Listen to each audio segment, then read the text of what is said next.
श्री शिवाय नमस्तुभ्यम। दोस्तों, आप सभी पर महादेव का आशीर्वाद सदा सर्वदा बना रहे। आज सोमवार का दिन है, तो आज आप सुनेंगे सोमवार व्रत की कथा।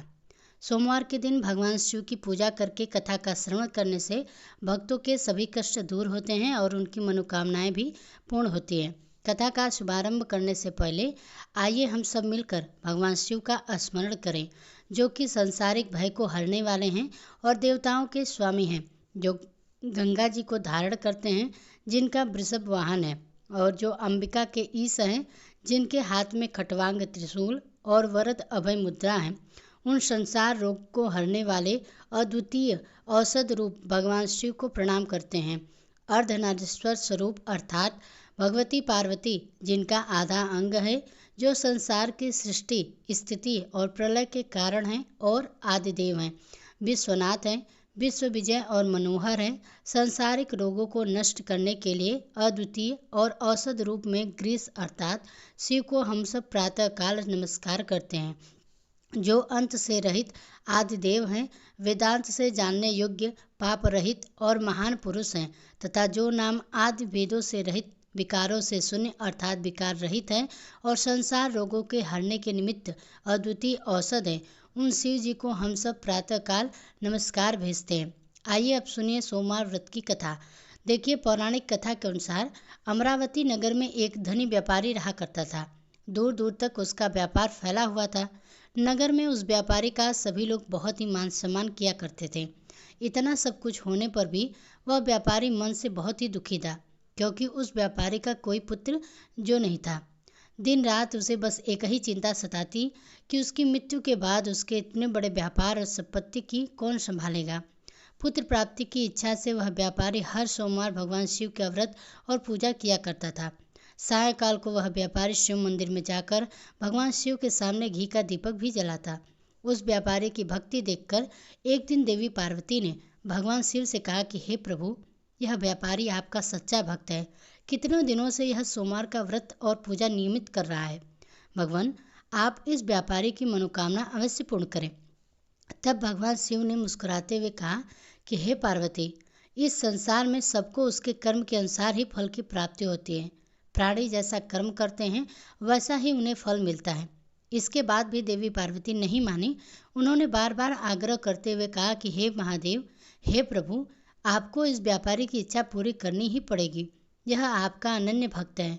हर सोमवार को आपका विधिवत व्रत रखता है और पूजा अर्चना के बाद आपको भोग लगाकर एक समय ही भोजन भी ग्रहण करता है।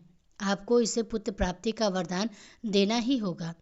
प्रभु, देवी पार्वती का इतना आग्रह देखकर भगवान शिव ने कहा कि देवी, तुम्हारे आग्रह पर मैं इस व्यापारी को पुत्र प्राप्ति का वरदान देता हूँ, लेकिन इसका पुत्र 16 वर्ष से अधिक जीवित नहीं रहेगा। उसी रात भगवान शिव ने स्वप्न में उस व्यापारी को दर्शन देकर उसे पुत्र प्राप्ति का वरदान दिया और उसके पुत्र के 16 वर्ष तक जीवित रहने की बात भी बताई। भगवान के वरदान से उस व्यापारी को खुशी तो हुई, लेकिन पुत्र की अल्पायु की चिंता ने उस खुशी को नष्ट कर दिया। व्यापारी अब भी पहले की तरह सोमवार की विधिवत व्रत करता रहा।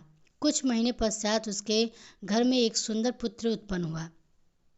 से व्यापारी के घर में खुशियां भर गईं। बहुत धूमधाम से पुत्र जन्म समारोह मनाया गया। व्यापारी को पुत्र जन्म की अधिक खुशी नहीं हुई, क्योंकि उसे पुत्र की अल्पायु के रहस्य का पता था, लेकिन यह रहस्य घर में किसी और को भी मालूम नहीं था। विद्वान ब्राह्मणों ने उस पुत्र का नाम अमर रखा। जब अमर 12 वर्ष का हुआ तो शिक्षा के लिए उसे वाराणसी भेजने का निश्चय किया गया।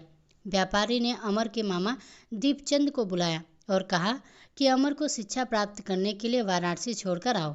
अमर अब अपने मामा के साथ शिक्षा प्राप्त करने के लिए चल दिया। रास्ते में जहाँ भी अमर और दीपचंद रात्रि विश्राम के लिए ठहरते, वहीं यज्ञ करते और ब्राह्मणों को भोजन भी कराते थे। लंबी यात्रा के बाद अमर और दीपचंद एक नगर में पहुँचे। उस नगर के राजा की कन्या की विवाह की खुशी में पूरे नगर को सजाया गया था। निश्चित समय पर बाराती आ गए, लेकिन वर का पिता अपने बेटे के एक आंख से काना होने के कारण बहुत ही चिंतित था। उसे इस बात का भय सता रहा था कि राजा को इस बात का पता चलेगा तो वह विवाह से इनकार न कर दें। इससे उसकी बहुत ही बदनामी होगी। वर के पिता ने अमर को देखा तो उसके मस्तिष्क में एक विचार आया। उसने सोचा क्यों ना इस लड़के को दूल्हा बनाकर राजकुमारी से विवाह करा दूं। विवाह के बाद इसको धन देकर विदा कर दूंगा और राजकुमारी को अपने नगर ले जाऊंगा। वर के पिता ने इस संबंध में अमर और दीपचंद से बात की। दीपचंद ने धन मिलने के लालच में पिता की बात के स्वीकार कर लें और अमर को दूल्हे के वस्त्र पहनाकर राजकुमारी चंद्रिका से विवाह करा दिया। राजा ने बहुत साधन देकर राजकुमारी को विदा किया। अमर जब लौट रहा था तो सच नहीं छिपा सका और उसने राजकुमारी के दुपट्टे पर लिख दिया, राजकुमारी चंद्रिका, तुम्हारा विवाह तो मेरे साथ हुआ था। मैं वाराणसी में शिक्षा प्राप्त करने के लिए जा रहा हूँ। अब तुम्हें जिस नवयुवक की पत्नी बनना पड़ेगा वह कान्हा है। जब राजकुमारी ने अपने दुपट्टे पर लिखा हुआ पढ़ा तो उसने कान्हे लड़के के साथ जाने से इनकार कर दिया। राजा ने सब बातें जानकर राजकुमारी को महल में ही रख लिया।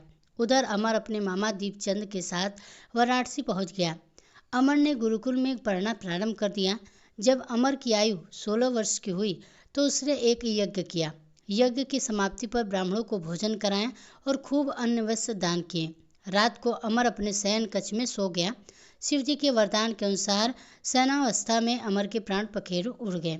सूर्योदय पर मामा अमर को मृत देखकर रोने पीटने लगा। आसपास के लोग भी एकत्र होकर दुख प्रकट करने लगे। मामा के रोने के विलाप करने के स्वर समीप से गुजरते हुए भगवान शिव और माता पार्वती ने भी सुने।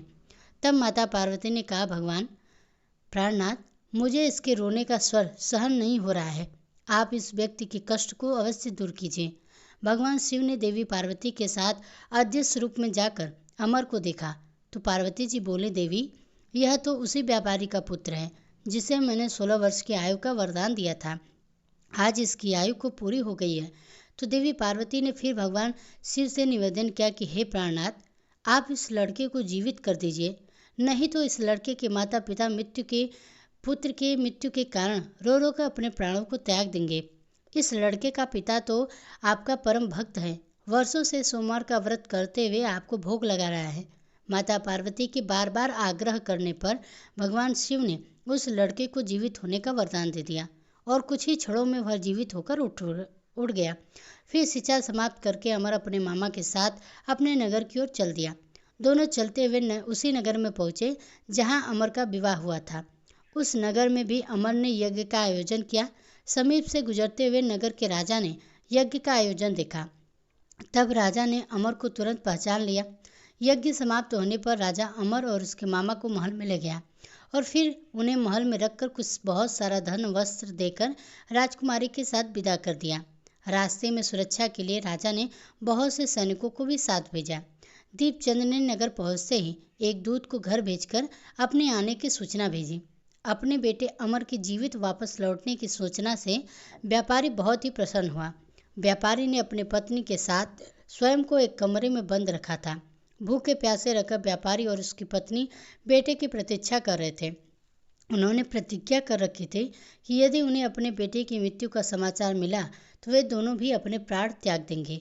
व्यापारी अपनी पत्नी और मित्रों के साथ नगर के द्वार पर पहुंच गया। अपने बेटे के विवाह का समाचार सुनकर पुत्रवधू राजकुमारी चंद्रिका को देखकर उसकी खुशी का ठिकाना ही न आया। उसी रात भगवान शिव ने व्यापारी के स्वप्न में आकर कहा, हे सृष्टि, मैंने तेरे सोमवार के व्रत करने और व्रत कथा सुनने से प्रसन्न होकर तेरे पुत्र को लंबी आयु प्रदान की है। यह सुनकर व्यापारी बहुत ही प्रसन्न हुआ। सोमवार का व्रत करने से व्यापारी के घर में खुशियां लौट आई। शास्त्रों में लिखा है कि जो भी स्त्री पुरुष सोमवार का विधिवत व्रत करते हैं और व्रत कथा सुनते हैं, उनकी सभी इच्छाएं महादेव की कृपा से पूरी हो जाती हैं। सोमवार व्रत कथा समाप्त। अब सुनिए एक और अद्भुत कहानी। एक बार जब भगवान शिव योग का संचार और सृष्टि की संरचना की व्याख्या सप्त ऋषियों कर रहे थे, तब एक अद्भुत और सुंदर घटना घटित हुई। सप्त ऋषियों में से एक ऋषि, जो बाद में भृगु महान ऋषि के नाम से प्रसिद्ध हुए, भगवान शिव के एक उत्साही भक्त थे। भगवान शिव सप्त ऋषियों के साथ वह जो व्याख्यान कर रहे थे, जो क्रांतिकारी सरोवर के किनारे हो रहा था, जिसे कृपा की झील के नाम से भी जाना जाता है, उस जगह पर देवी पार्वती जी भी उपस्थित थे। भृगु ऋषि हमेशा की तरह सुबह जल्दी आए और वे शिव जी की प्रतीक्षणा अर्थात परिक्रमा करना चाहते थे। पार्वती जी शिव के करीब ही बैठी थी, लेकिन भृगु ऋषि ने देवी पार्वती की परिक्रमा न करते हुए भगवान शिव और देवी पार्वती के बीच से होकर भगवान शिव की परिक्रमा पूरी की, क्योंकि वे भगवान की ही परिक्रमा करना चाहते थे, देवी पार्वती की नहीं। भगवान शिव तो इससे प्रसन्न हुए, लेकिन देवी पार्वती नहीं हुई।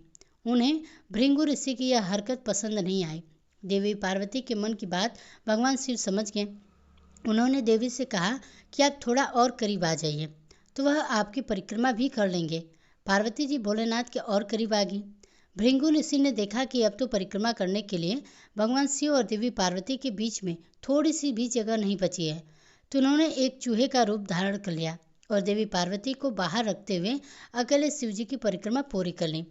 पार्वती जी इस बात से क्रोधित हो गए। तब भगवान शिव ने उन्हें अपनी जगह पर बिठा लिया। तब भी भृंगु ऋषि ने एक छोटे से पक्षी का रूप धारण किया और शिव जी की परिक्रमा पूरी कर ली। अब तक तो पार्वती जी के क्रोध की कोई सीमा ही नहीं रही। वह अत्यंत ही क्रोधित हो चुकी थी। शिव जी ने पार्वती जी को खींचकर खुद में ले लिया और उन्हें खुद का हिस्सा बना लिया, जिससे कि उनका आधा हिस्सा बन गया और आधा हिस्सा पार्वती जी। इस प्रकार से अर्धनारीश्वर बन गए। भृंगु ऋषि ने यह सब देखा। वे खुद भी पीछे नहीं हटने वाले थे और उन्होंने खुद को देखते ही देखते एक मधुमक्खी के रूप में बना लिया और उनकी दाहिनी टांग पर चक्कर लगा लिया।